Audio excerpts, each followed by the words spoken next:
AP మంత్రి పార్థసారథి మీడియాతో మాట్లాడుతున్నారు. ఆ లైవ్ చూద్దాం. తీసుకుంటామని చెప్పేసి కూడా ఈ సందర్భంగా తెలియజేస్తాను.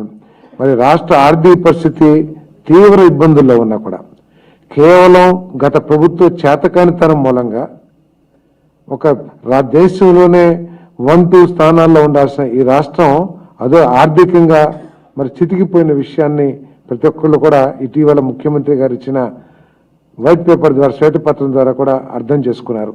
ఇటువంటి పరిస్థితుల్లో కూడా ఇచ్చిన హామీని నిలబెట్టుకోవాలనే లక్ష్యంతో పేదవాళ్ళకి వృద్ధులకి మరి ఫిజికలీ హ్యాండిక్యాప్డ్ పర్సన్స్ ఇబ్బంది పడకూడదని చెప్పేసి పోయినసారి 4048 కోట్లని ఒకటే రోజున పంపిణీ చేశాం. మరి రేపటి రోజున 4000 లెక్కన అదేవిధంగా పెంచిన హ్యాండిక్యాప్డ్ పెన్షన్స్ ఇవన్నీ కూడా దాదాపు 2737.4 కోట్లని ఒకటే రోజు పంపిణీ చేయబోతున్నామని చెప్పేసి కూడా ఈ సందర్భంగా తెలియజేస్తా ఉన్నాం.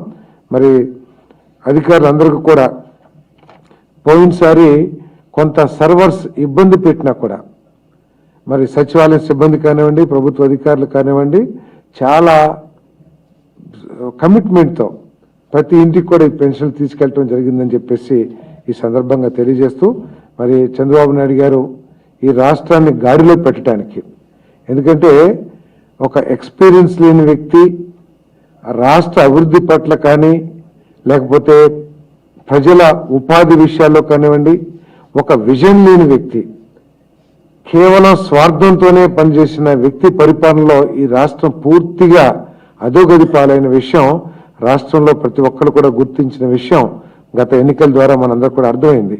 మరి ఇటువంటి రాష్ట్రాన్ని గాడిలో పెట్టడానికి అనేక సమస్యలున్నా కూడా మరి ఈరోజు చంద్రబాబు నాయుడు గారి నాయకత్వం మీద నమ్మకంతో ఇతర రాష్ట్రాల నుంచి పెట్టుబడిదారులందరూ కూడా మన ఆంధ్రప్రదేశ్ వైపు చూస్తున్నారని చెప్పేసి కూడా మనం చేస్తా ఉన్నాను. మరి ఇటువంటి పరిస్థితుల్లో కేవలం ప్రభుత్వం వచ్చి 2 నెలలు కూడా కాలేదు, కానీ అసెంబ్లీకి రాకోకుండా అసెంబ్లీ నుంచి తప్పించుకొని తను మాట్లాడే మాటకి ఎటువంటి బేసిస్ లేకపోయినా కూడా ఈ ప్రభుత్వం మీద బురద చల్లటానికి ప్రయత్నం చేస్తున్నాడు జగన్మోహన్ రెడ్డి గారు అని చెప్పేసి మనం చేస్తా ఉన్నాం.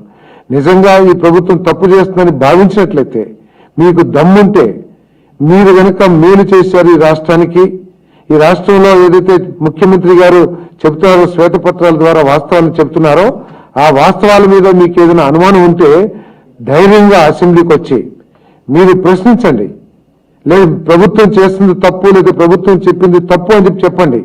మీ దగ్గర ఏమైనా మేలు చేసిన ఆధారాలు ఉంటే అవి అసెంబ్లీ ద్వారా ప్రజలకు తెలియజేయండి.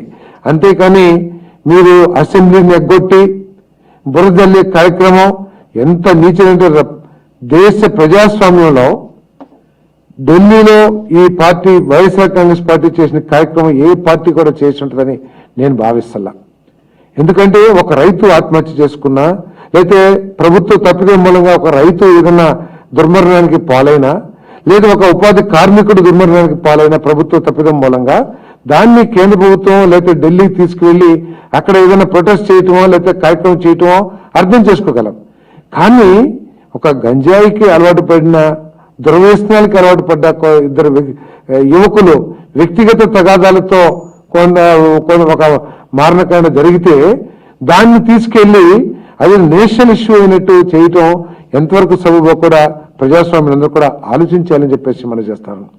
అబద్ధాలు వాస్తవాలు మీకు దమ్ముంటే మీరు చెప్పే ఏదైతే మీ పత్రిక ద్వారా ఒక పాంప్లెట్ ద్వారా ప్రజలకు తెలియజేయాలనుకున్నారో దాన్ని ఇంకా మెరుగ్గా అసెంబ్లీలోకి వచ్చి మీకు చెప్పదలుచుకుంది అసెంబ్లీ ద్వారా ప్రజలకు తెలియజేయండి.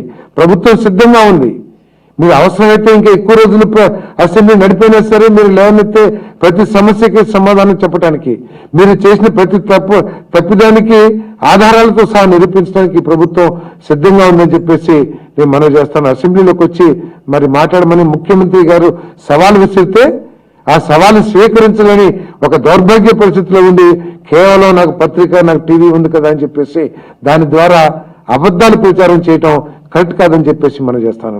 ఈరోజు చెప్తా ఉన్నారు ఆరోగ్యశ్రీలో కూడా ఏదో 1500 కోట్ల రూపాయలు ప్రభుత్వం ఎగ్గొట్టిందని.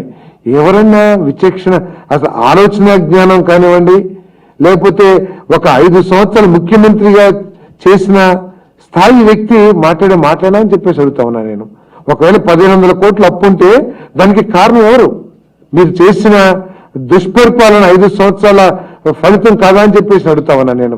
45 రోజుల్లో చెల్లించాల్సిన పేమెంట్ని మీరు చెల్లించకపోవటం మూలంగా ఎన్నిసార్లు హాస్పిటల్స్ యాజమాన్యాలు స్ట్రైక్ ప్రకటించి లేకపోతే మా కోఆపరేషన్ విత్డ్రా చేసుకుని మేము వైద్య సేవలు అందించము, మీరు పేషెంట్స్ డబ్బులు కడితేనే మేము వైద్యం చేస్తామని చెప్పేసి ఎంతమంది పేదలు ఇబ్బంది పడ్డారో తెలుసా అని చెప్పేసి నేను జగన్మోహన్ రెడ్డి గారిని ప్రశ్నిస్తామని నేను. మీరు చేసిన ఆర్థిక అవతవకల మూలంగా ఈ రాష్ట్రాన్ని ఆర్థికంగా కుదేలు చేయటం మూలంగా మీరు లక్షల కోట్ల రూపాయలు కాంట్రాక్టర్లకు కానివ్వండి, హాస్పిటల్కి కానివ్వండి, అక్కడికి భోజనాలు సప్లై చేసిన వాళ్ళకు కూడా మీరు బిల్లులు ఇవ్వలేని దుస్థితిలో ఈ రాష్ట్రాన్ని ముంచిన విషయం వాస్తవం కాదా అని చెప్పేసి అడుగుతామని నేను. రాష్ట్రాన్ని దాదాపు 11 లక్షల కోట్ల అప్పులు ఊబిలోకి దించేసి ఈరోజు పత్తితులాగా 1500 కోట్లు ఇవ్వలేదు, ఆరోగ్యశ్రీకి డబ్బులు చెల్లించలేదని చెప్పేసి ప్రచారం చేయటం ఎంతవరకు సర్వ ఆలోచించామని చెప్పేసి నేను ఇటువంటి అబద్ధాలని మానుకోమని చెప్పేసి కూడా ఈ సందర్భంగా తెలియజేస్తామని నేను. టీడీపీ, తెలుగుదేశం పార్టీ, చంద్రబాబు నాయుడు గారు, పవన్ కళ్యాణ్ గారు, మోడీ గారు ఈ రాష్ట్రంలో ఆరోగ్య పరిస్థితులు మెరుగుపరచడానికి కట్టుబడి ఉన్నామని చెప్పేసి మనం చేస్తామన్నాను. మరి గతంలో కూడా బీపీఎల్ దిగువనున్న 1,20,00,000 మందికి ఈ పథకాన్ని వర్తింపజేసి 4 ఏళ్లలోనే 5,330 కోట్ల రూపాయలు 12 లక్షల మంది రోగులకి చెల్లించిన ఘనత ఈ తెలుగుదేశం పార్టీ ప్రభుత్వం నుంచి కూడా నేను మనవి చేస్తాను.